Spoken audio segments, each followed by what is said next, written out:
This video is talking all about the myths associated with minimalism and why people think that they cannot do this.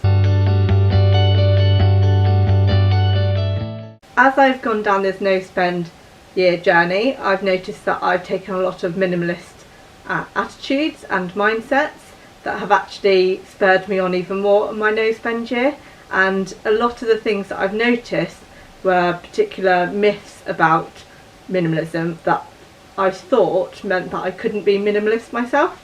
So I thought I'd go through those and talk through them with you today. So the first one I wanted to talk to you about is the fact that lots of people think that you can't be a minimalist if you have children. I've followed a lot of YouTube videos about minimalism over the last month or so, and a lot of those videos are really associated with working mums and families that all have children, and they have found a way to make it work. It's including the children in the process that makes a huge difference. So as I have started decluttering my home, my son has then adapted that kind of mindset and has been a bit more mindful about the things that he owns, and has subconsciously started involving himself in the process.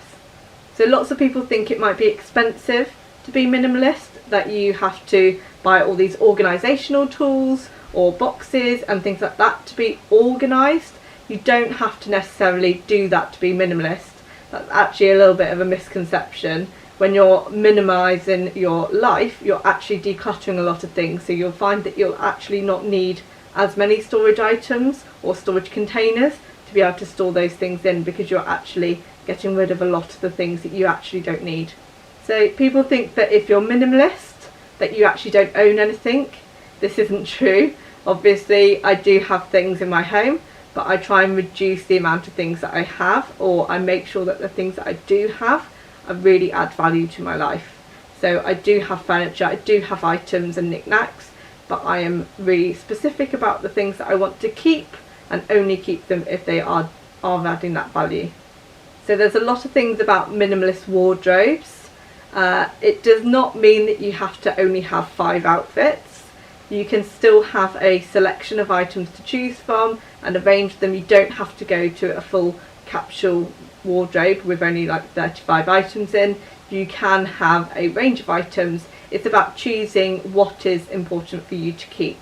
So it could be that you need to have a range of t-shirts for work or blouses, but actually you don't need to have 10 pairs of running joggers.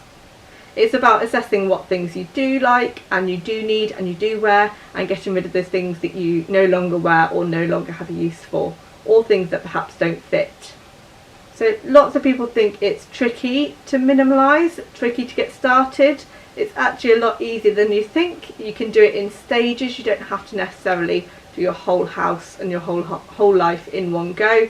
It can be that you do step by step, or you do area by area to help minimise, but you'll find as soon as you start that actually it's a really easy thing to keep the momentum of, because you feel the benefits of it quite quickly. So lots of people think when you minimise your life that you're actually going to lose things that are important to you. That is absolutely the opposite of what actually happens. What you do keep are the things that you really value and that are really important to you. What you lose are things that no longer serve a purpose or no longer add value to your life.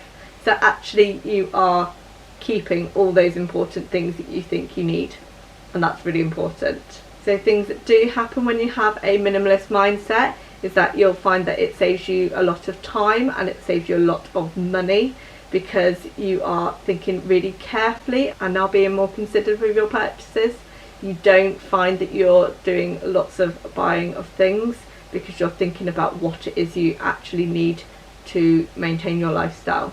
I think one of the key golden nuggets of minimalism is that it's quality, not quantity. So it may be that I have fewer things, but when I do purchase something moving forward, I am likely to spend that little bit more money, because I've actually saved money by not buying things I don't need, and so I will invest in key pieces of furniture or key items now moving forward, because I think that would add greater value to my lifestyle.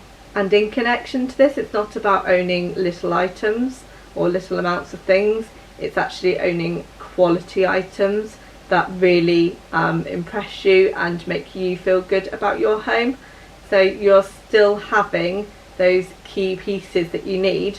They are things that you have chosen and that you think are quality pieces. And I think by not entering lots of different stores as often means that you are being much more considered with your purchases. You're not tempted to buy things because you think that might make this room look better, or you think it might make your life better. It's about thinking about each item. So the best thing to do is to remove that temptation. It just means that each item that you buy does become a considered item. It is thought through, it is planned, it is compared against different items of that thing that you're looking for, and that you make sure that you get the one that you really want and will add value to your life. Hopefully this might inspire you to start thinking about adopting a minimalist mindset. Hopefully I've covered some of the myths associated with that and will help you to get started on your journey. Take care. Bye.